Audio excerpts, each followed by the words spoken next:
High, আশা করি সবাই ভালো আছেন। শুভ দুপুর সবাইকে। আজকে আমি রান্না করব কলার মোচা। কলার মধ্যে যে পাতাগুলো থাকে না, ফুলের উপর দিয়ে যে পাতাগুলো থাকে, এই পাতাগুলোকে আমি কুচি কুচি করে সিদ্ধ করে নিয়েছি। সিদ্ধ করে নিয়ে তারপরে আমি হাম্বুল দিস্তার মধ্যে এগুলো ভর্তা করে নিয়েছি। এরপর আমি কাঁঠালের বিচিগুলো কুচি কুচি করে নিয়েছি। তারপরে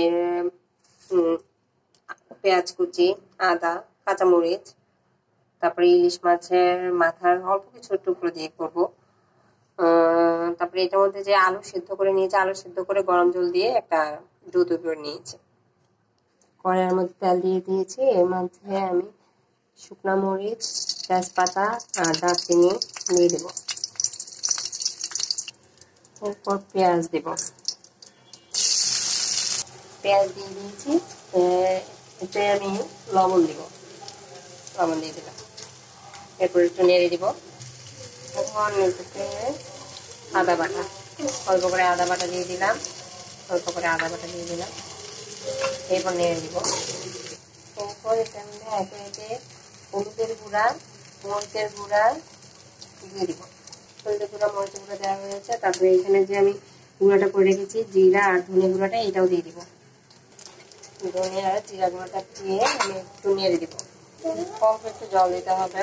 গরম জল দিচ্ছি আমি, তারপর একটু গরম জল দিচ্ছি। এই কষানোটার মধ্যে এই যে ইলিশ মাছের আমি অল্প করে দুটা টুকরা আমি এটার মধ্যে দিয়ে দিলাম, অল্প করে দুটা টুকরা। তারপর কাঁঠালের বিচিগুলো যেটা ঠিক করে কেটে রেখেছিলাম, এগুলো আমি দিয়ে দিব। এই ঝুলার মধ্যে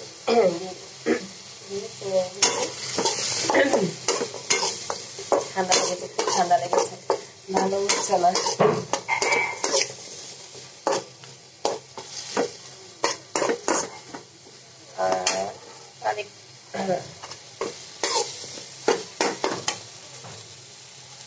এরপর আলু সিদ্ধ করে যে ডোটা তৈরি করেছিলাম, এই যে এখানে এই ডোটা দিয়ে দিব। এখন আমি এই ডোটা দিয়ে দিলাম। এখন এটা নেড়ে দিব।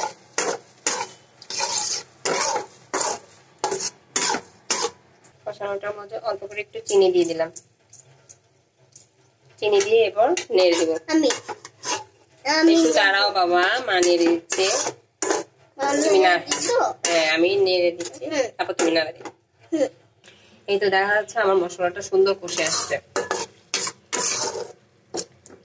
এখন আমি কলার মোচার যে পাতাগুলো আছে, সেই পাতাগুলো দিয়ে দিব। সবগুলো আমার দেওয়া হয়ে গিয়েছে। এখন আমি সবগুলো একসাথে মিক্স করে ফেলবো। আমার মেশানো হয়ে গিয়েছে। এরপর এর মধ্যে আমি গরম জল দিয়ে দিলাম। জলটা দেওয়ার পরে, এই জলটা আমি দিয়েছি আমার যে কাঁঠালের বিচিগুলো কিউব করে দেওয়া হয়েছে, এগুলো সিদ্ধ হওয়ার জন্য। আর মশলাটা যাতে সবগুলোর মধ্যে ভালো করে লাগে, এই ঝোলটার মধ্যে সবগুলো সিদ্ধ হয়ে যাবে। তারপর আমি একটু মাখা করে ফেলবো এগুলো। এখন আমি ঢাকনা দিয়ে দেবো। আমাদের রান্নাটা হয়েছে কিনা এখন আমরা দেখবো। নেড়ে দিতে হবে। নেড়ে কাঁঠালের যে কিউব করা বিচিগুলো সিদ্ধ হয়েছে কিনা সেটা দেখতে হবে। হ্যাঁ, বিচিগুলো সিদ্ধ হয়ে গিয়েছে। এখন আমি ঝোলটাকে শুকিয়ে ফেলবো। ঝোলটাকে শুকিয়ে তারপর আমি উঠিয়ে ফেলবো।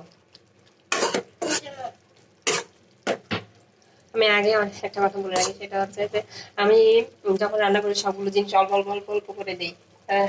আমি অল্প করে রান্না করি। আমার ঝোলটা শুকানো প্রায় হয়ে গিয়েছে। এখন আমি তুলে ফেলবো। আমার রান্না করা হয়ে গিয়েছে, আমি সার্ভ করে ফেলেছি। একটা কথা বলতে ভুলে গিয়েছি, উঠানোর আগে দিয়ে গরম মশলা দিতে হবে। সার্থকী নগ্র ফ্যামিলির সাথে থাকবেন। Tata, bye bye.